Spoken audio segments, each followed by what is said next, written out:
Welcome to the Nomad Summit Podcast, where we explore what it really means to live and work without borders. My name is Palle, and today Christoph Huebner and I are joined by Marc Dumur, the president of Foundation for Education and Rural Community. That's a bit of a mouthful, so it's also called FERC for short, FERC. In this episode, we're going to be talking about education, empowerment, and why the Nomad Summit supports FERC through Nomad Week side event ticket proceeds. We're going to be talking about how education changes lives, why choices matter, and how small actions can create long-term impact. Welcome to the Nomad Summit Podcast, episode 33. Christoph, I know that you always say that Nomad Summit isn't about convincing anybody to become digital nomads. It's more about giving people the knowledge. And that's where education comes into play. Am I right? Exactly. It's about knowledge and the choice. So we know that this location-independent lifestyle is not for everyone, but we want to empower people to get themselves into a position in life where they have the choice, where they can decide if they want to go this route or not. And the basic foundation for that is education. If you're born or growing up in underprivileged communities, then the biggest lever to get you to that position is language and education.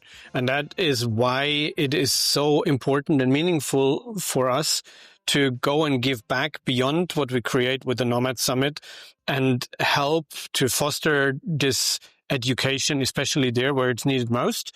And that's where we, about a year ago, found the Foundation for Education in Rural Communities here in northern Thailand.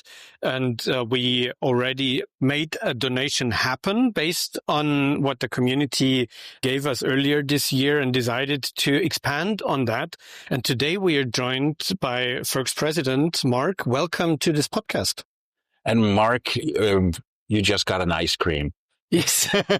We're in this wonderful place, and Christoph and I, we just had the ice cream before, and it's amazing. So feel free to enjoy it as we talk. Thank you. Just don't speak with food in your mouth. No, I want. All right. You're Swiss, and you're also the honorary consul of Switzerland here in Thailand. Yes, well, I came in 1988 and I was a hotelier. I worked in hotels for 30 years for different companies. One was Amari Hotels and Resorts in Bangkok and Chiang Mai, and later on Chiang Rai. And later on, I built my own little business and I worked on top in a very beautiful resort in Chiang Rai. And eventually opened old age and care home here in Chiang Mai in Doi Saket. It's called Vivo Bene, which was built 10 years ago to take care of people basically from abroad, not only from Asia, but also from Europe to take care of elderly people where they might not be able to pay that care back in Europe. So that was. How did you get involved with FERC, and what is it more specifically that FERC does? Being a hotelier, I was asked to cater some of the events at the beginning, 25 years ago, when we first gathered together a bunch of expats living here, mainly Americans, and I was the hotelier who had to do the catering. So we did a gala party and did a fundraiser first for. We had some of these expats were volunteering in an orphanage on the way to Merim, and they noticed that they needed a vehicle for their foster parents program. That means those orphans were actually placed to be sent to the States and adopted in the States and other countries in the world. But before that, the idea was to let them live once in a family, because they always lived in an orphan, in a home. Yeah. So, and administratively, the orphanage still had the supervision, so they had to visit them, but they didn't have a car, so they used the red truck, and it wasn't very convenient. So we actually raised funds in one night, 500,000 baht, and paid for a pickup, which they still have today. So, wow. Yeah. And from there, we carried on and made the next year for a little preschool in the region of Medjam, and then for a dormitory the year after. And then we actually registered as the foundation for the education of rural children. And since 2009, we actually started to do scholarships. We found out that making projects like schools, dormitories, and things we did also nearby here, one in Deusaket and on the Chiang Rai side and so on. But it's difficult because you basically have to physically go there and make sure that every bag of cement really goes there, not somewhere else in the village. And so it's complicated as the committee to actually get it done. So we were looking for another way of helping. So since we have one lady in our board who came from the high school education department, she then proposed, why don't we do just the 10th, 11th, and 12th grade? Everybody goes until 9 year to education. It's paid by the government. It's actually paid by the government until 12 years, but very often the youngsters will have then to go further away because in their village is not a school as such who educates them all the way to end of high school. So they will have to go some 20, 50 clicks away. And if it's in the mountain, that means maybe they come home only once a week or maybe sometimes even only once a month. That means there's more expenses. There is transport, there's more clothes, you need some kind of a bedding, you need something. So there's all more things when you do not live at home. So this scholarships we then provide actually pay for that. Must be so meaningful. It is, and it's very thankful. And just seeing the smiling faces on the kids. Yeah, we actually started very humble. We had like 15 kids at the beginning. That was, I think, in 2009, and we're now in 2025. We have 92 children which we support. And some 10, 15 years ago, we started to do that a specific person could sponsor a specific student. Yeah, it's a little bit like sponsoring a child somewhere, and you could send letters. Yes. Yeah. So where are the donors usually coming from? Are those expats inside Thailand or? Okay, we used to. I mean, you could imagine when we used to do the galas, that was basically people from here, right? Yeah. It was just friends. You just went and sold the tickets to anybody. We had the former. I'm actually the chairman as much as the president of the committee, so never mind. That chairman had actually a very beautiful house in Hang Dong here, south of Chiang Mai, and we used to use his premises to do these beautiful events. And I, as a hotelier, was doing the catering. That's how it started. But then once the internet became much more affluent, your access to the world is there, right? It's just a matter how you can market the website and make sure people know about you, right? Yeah. Christoph, I think we should talk a little bit about how Nomad Summit is supporting FERC's work. Yes, absolutely. It all started this year in January, and this episode comes out on the very last day of 2025. So you might hear it already in early 2026. So I'm referring to the Revival Nomad Summit in January 2025, where we for the first time had, besides this conference in the 5-star hotel, 56 side events all over Chiang Mai that were open for ticket holders for free, but also at an admission fee for non-attendees of the Nomad Summit. And in the end, we decided... because if you already have a ticket and you're attending the summit itself, then you can go to all the side events for free. Exactly, yes. If you as a listener right now are considering to buy a ticket for the next Nomad Summit in January 2026, all the side events that we will be hosting are free to attend with your ticket. But also, as we want to integrate with local communities, people who do not have a Nomad Summit ticket can attend as well.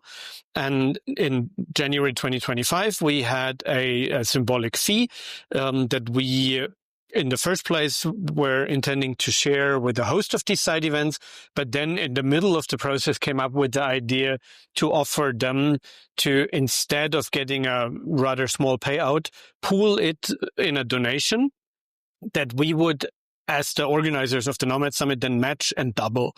And so in the end, we donated 25,000 baht to FERC. And now as we're sitting here together, Marc, also to put that into perspective, I would really like to understand what kind of an impact do 25,000 baht create for a child that you're supporting? And just for context, 25,000 baht in euros. That's about 800 euros, $900. Yeah. So how far does that get a All child? Right, well, what I'm trying to tell you is what a child gets every year. Yes. We give them 12,000 baht a year. And we guarantee 3 years, so that 36,000 baht. So 25,000 pays 2 years. 2 years of that, Mm-hmm. right? So basically, in that context, it goes into the kitty, it goes into the box, and is paid then put together and give a child. And the other option would be that people actually sponsor a specific child for 3 years, which is then 36,000 baht, which is about €1,000. Divided by 36 gives you about 30 euro a month, right? Something like that. So we're basically looking at paying 1,000 baht to every child throughout the year in order to cover their thing. And the underlying problem that you're solving with that is, as you mentioned, school here in Thailand is paid for by the state and mandatory until 9th grade. But children from rural communities then often tend to not attend high school. They finish school there and then get their job and don't participate in higher education from there. And that's where FERC delivers that empowerment and gives people the opportunity to actually finish their high school. The idea is, of course, that they continue to convince the parents that it's better for such a child. Very often they're very gifted, all right? They have good grades. And that such a child has much more chances to go on to the university and could, after that, much more contribute to their community wherever they live in the future. Can it be a challenge to convince the parents in rural areas that education is that important, or are they just as aware of it as the parents living here in Chiang Mai? We, honestly, the way it works, we go through the official channels, so we go through the education department of the high schools. So the ones who cover those 3 years, we have 34 schools in province of Chiang Mai. We do only province of Chiang Mai. And the task of the teachers to find children students who are less privileged, who have where the income of the family is very low, and where the child stands a chance to actually make it. So it's those teachers that basically pre-qualify. Exactly. And then we meet them, we interview them. Once in a while, we have to reject somebody, but it's not happen often. Yeah. And how many children do you currently have in your scholarship 92. program? 92 children. But that's across like the 3 years in total. Yeah, so you have, let's say, 30 leave every year, something in that area. So we replace them every year.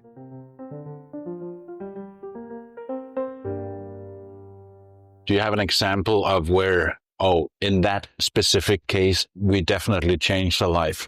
Basically, you have children who have gone through FERC and then actually went to Chiang Mai University or went to Ratchapat University and became the first one to be on a university in the whole region, in the whole area, for the whole village or whatever.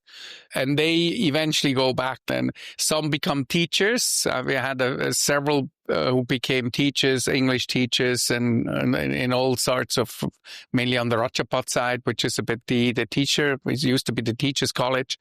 They float afterwards. It's fine. It's excellent. What we actually do when we do our annual gathering, and we actually bring some alumni, people who used to be with us 5-10 years ago, and they then have a motivation speech and say, this is what I did, and that's how I got it. That's beautiful. If you have that history and that track record, that you can really show how that impacted people's lives. Yeah, we want to continue with having a positive impact on those kids' lives. With the next Nomad Summit, we will probably have even more than those 56 side events that we had in the 2025 edition. And we will again make them open for non-attendees. This time, the donation will be mandatory. So as we have this idea and have established this partnership already beforehand, we incorporate that into the concept. And every side event can be attended for a fee of probably 300 bahts per event. And those will, by 100%, be donated to FERC. And if we will make ends meet on our side with the event itself, we will for sure also add another bunch from our own funds to make an even more meaningful donation. But if I hear now from you that 36K is the ballpark for a kid to go through the entire scholarship, I promise we will definitely have at least one kid being paid for with the scholarship program.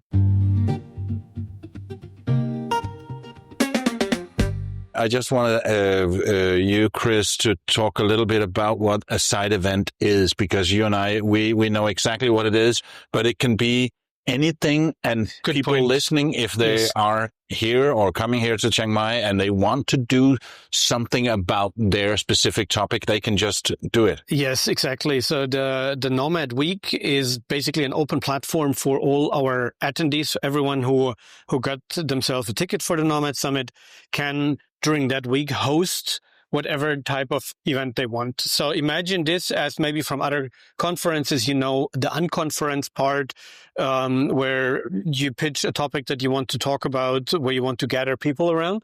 With Nomad Week, we take that to the next level as we work with basically all of the co-working spaces in Chiang Mai, many cafes, restaurants, and other venues. So if you want to host a workshop about making ice cream, we will definitely also have some food and beverage surrounded things. Just to give you an example, what we had in January 2025, one of very popular workshop was about personal branding on LinkedIn, but also we had goal setting workshops about how to not only set but also reach your goals in the new calendar year. Alexandra has hosted a workshop about design for non-designers. We had painting classes, we had singing classes, but we also had outdoors activities like the Monk's Trail hike. We had meetups for content creators. We had a travel blogger breakfast. We had an SEO burger dinner. So whatever the topic is that you want to meet people over and have a conversation, or you want to learn or want to share something, that's what Nomad Week is for. And in addition, we will have some special side events, like, for example, with the craft beer brewery, we'll have a little beer tasting event, as well as most probably a latte art and coffee tasting event. We were talking with a local artist about making your own chopsticks out of wood, also to counter another problem in this region of the world, that's single-use plastic waste. So these are the topics that we will have in Nomad Week. Yeah. So say if I want to do a side event about podcasting, I just reach out to the Nomad Summit team through the website, and you help find a location. By the moment this podcast is out, the application form for the side events is online. And I've already noted, Palle, that we will have a side event about audio production and podcast production, where we might then also do a live recording of a Nomad Summit podcast episode on stage. So these are the little things that we offer as an additional value for all ticket holders. But again, Chiang Mai, as the world capital of remote work and digital nomadism, has a huge local community of people that would want to attend select side events themselves. And they can, in exchange for a donation that we will then forward to FERC. เดี๋ยวไปแป๊บเดียวนะครับน้องเนาะ เลทได้ไม่ถึง10 นาทีนะ 10 นาทีโอเคได้ครับ Was it hard to learn Thai? After all these years, I've built hotels and ran around on construction site. No choice. I just wanted to say something of our own little thing. After this event, on the 19th of February, there will be a concert in Chiang Mai, which will benefit FERC. It's a big band from Amsterdam. The Biggles Big Band from Amsterdam is coming with about 25 people on stage. As you all can imagine, big bands nowadays, they cannot earn any money anymore, so they all pay their own flight. Wow. They all play for free, and they tour around Thailand for 2 to 3 weeks and do also workshops with children to teach them how to play. That's then in the morning, and in the evening they have a public concert and the children can play with them. It's usually the tunes of the late king. The late king actually had created a lot of jazz music and very well known in Thailand. So he was into jazz. Yeah, very nice. And actually also in English. So it's very, very cute. So this Biggles band comes to Chiang Mai, and they will play here in a Chinese restaurant called Tulu on the 19th evening. And the benefits go to FERC as well. It is all voluntary as a job in your free time, but I see a lot of dedication and passion when you talk about that. That's beautiful. We've just visited 14 of the kids, I guess, 2 weeks ago. And the enthusiasm you see with those kids during a whole day, it's unbelievable. There was one student. Her English was fairly good. So we asked them, what is your hobby? What are you doing when you're not studying? And she says, I have to work. So, all right, work.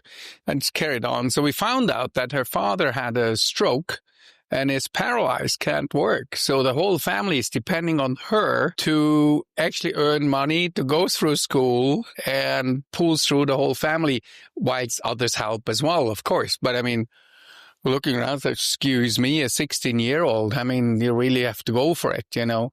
But no problem. I can do this and that, you know. And so it was very impressive what you experience on these people.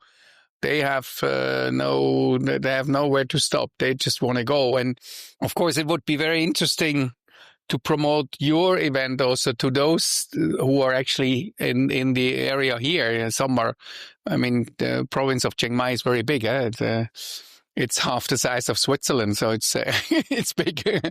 I'm sure that we can actually, I will tell Konan, because she actually has a line group with all the alumni as much as the students itself. We do have basically a special reduced price for Thais. So there is a special way into that. Or they attend an outside event, whatever, you know. But I mean, it would be for those who are interested in on this entire topics, you know, I'm sure that would be extremely valuable to them. You know? Our mission is to open the door and put people in a position where they can make an educated decision. Yeah. And the first step is to learn about it and to talk, to cross this language barrier. Another thing that we have alongside with the Nomad Summit is a hackathon. We call it the Buildathon event, together with the local startup ecosystem. So we put together a group of half Thais and half our international attendees to actually work on business ideas together in a group, in a team, and create the first minimum viable product within the couple of days of that week. So it is all about bringing the communities together and giving back, because most of us attendees of the Nomad Summit are coming from very privileged backgrounds, and most of us are really aware of the fact that the passports that we were given, the education that we were given, is nothing that we earned. That was just by the randomness of where you're born. And most of us are very grateful and aware of that and want to share and overcome the disadvantages that people with less privileges by birth face. Exactly. So when people want to learn more about FERC, we definitely link the website fercthailand.org in the show notes. I just heard that you might also be showing up at the Nomad Summit. Of course, we'll be there. People can meet you in person and learn more about your activities. Mm-hmm. And obviously on your website, you can also go and make a donation. Yes, there is a button to that. Yes. Thank you for the podcast, and thank you so much for what you're doing with this foundation. I think that's a good final note for this year. Yeah. When you've listened to this episode still in the old year, I wish you all the best for 2026. Happy New Year, and talk to you soon. Listen to you next week. And happy birthday. Produced by radioguru.co.uk.